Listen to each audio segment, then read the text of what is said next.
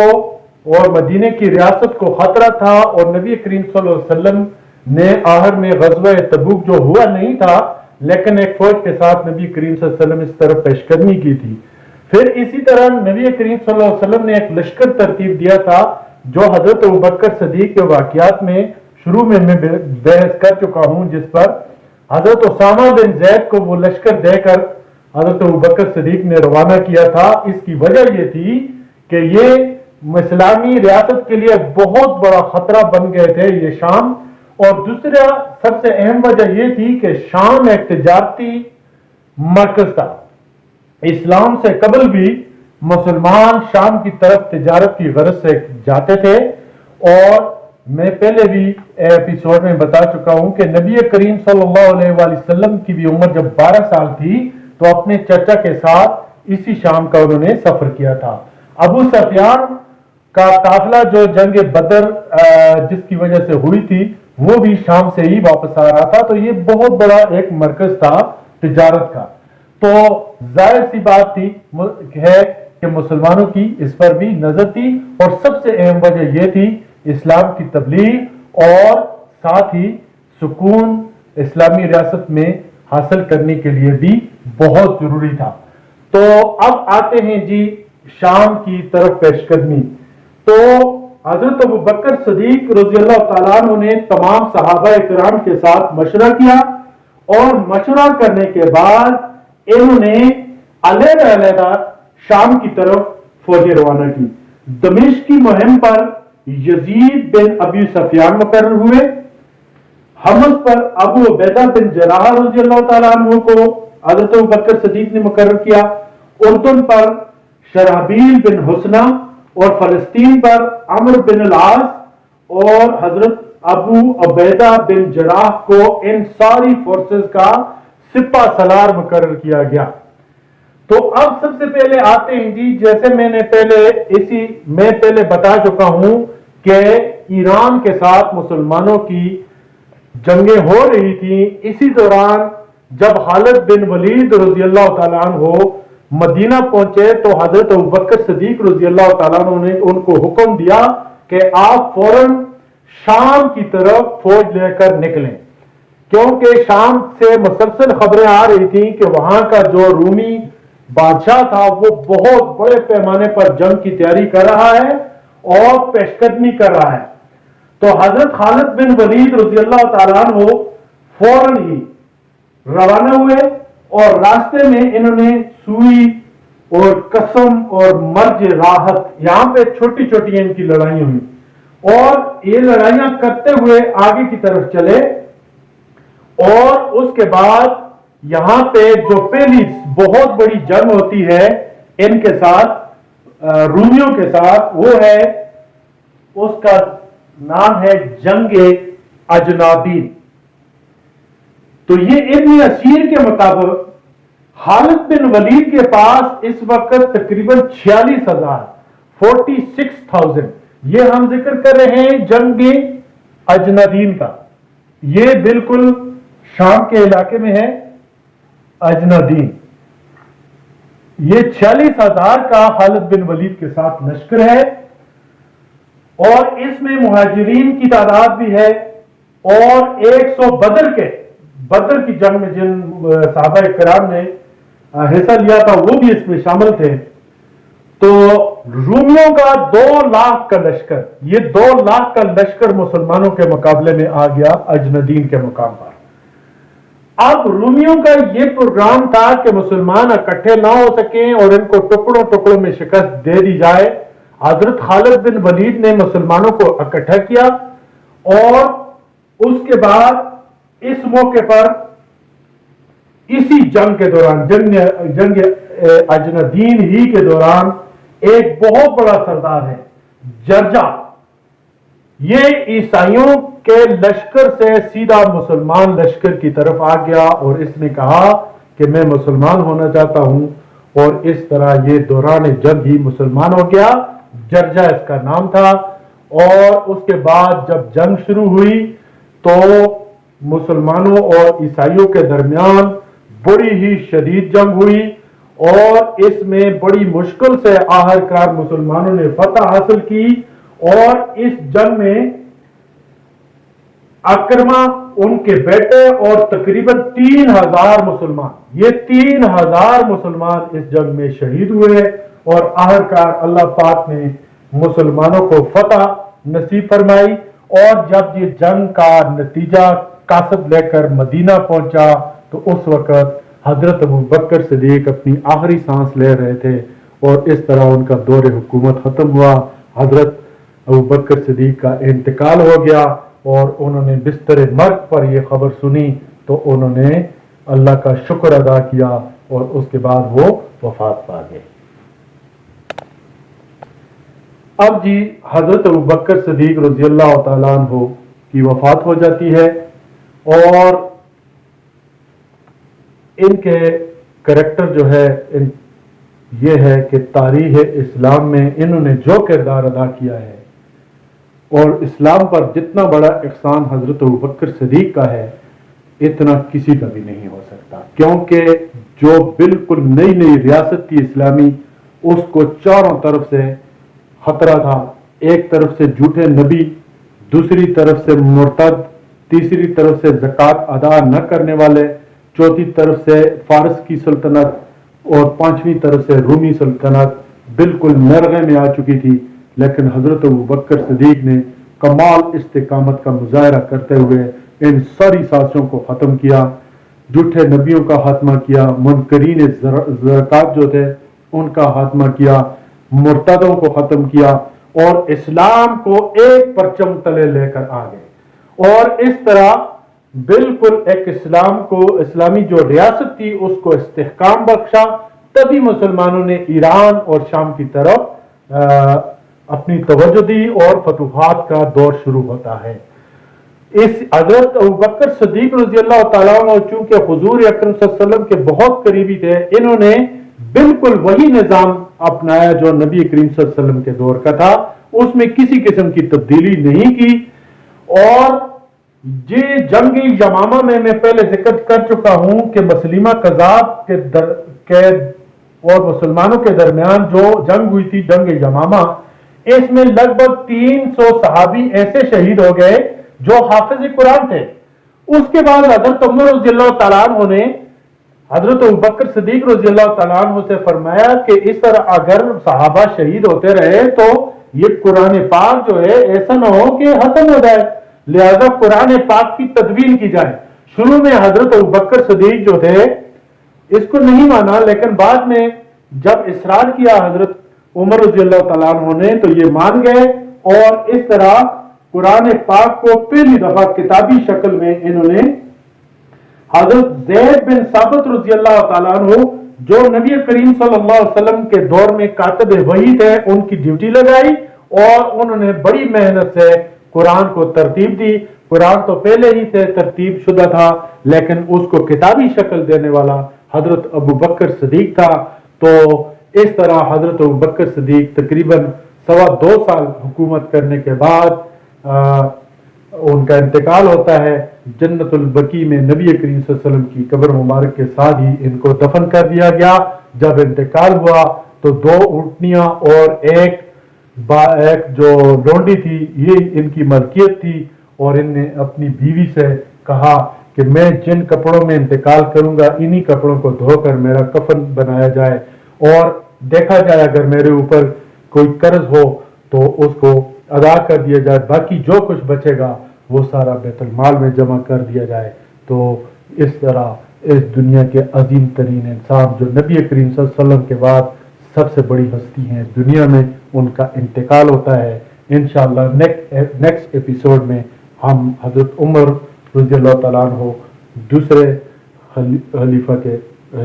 اسلام یا خلیفہ راشد کے بارے میں پڑھیں گے۔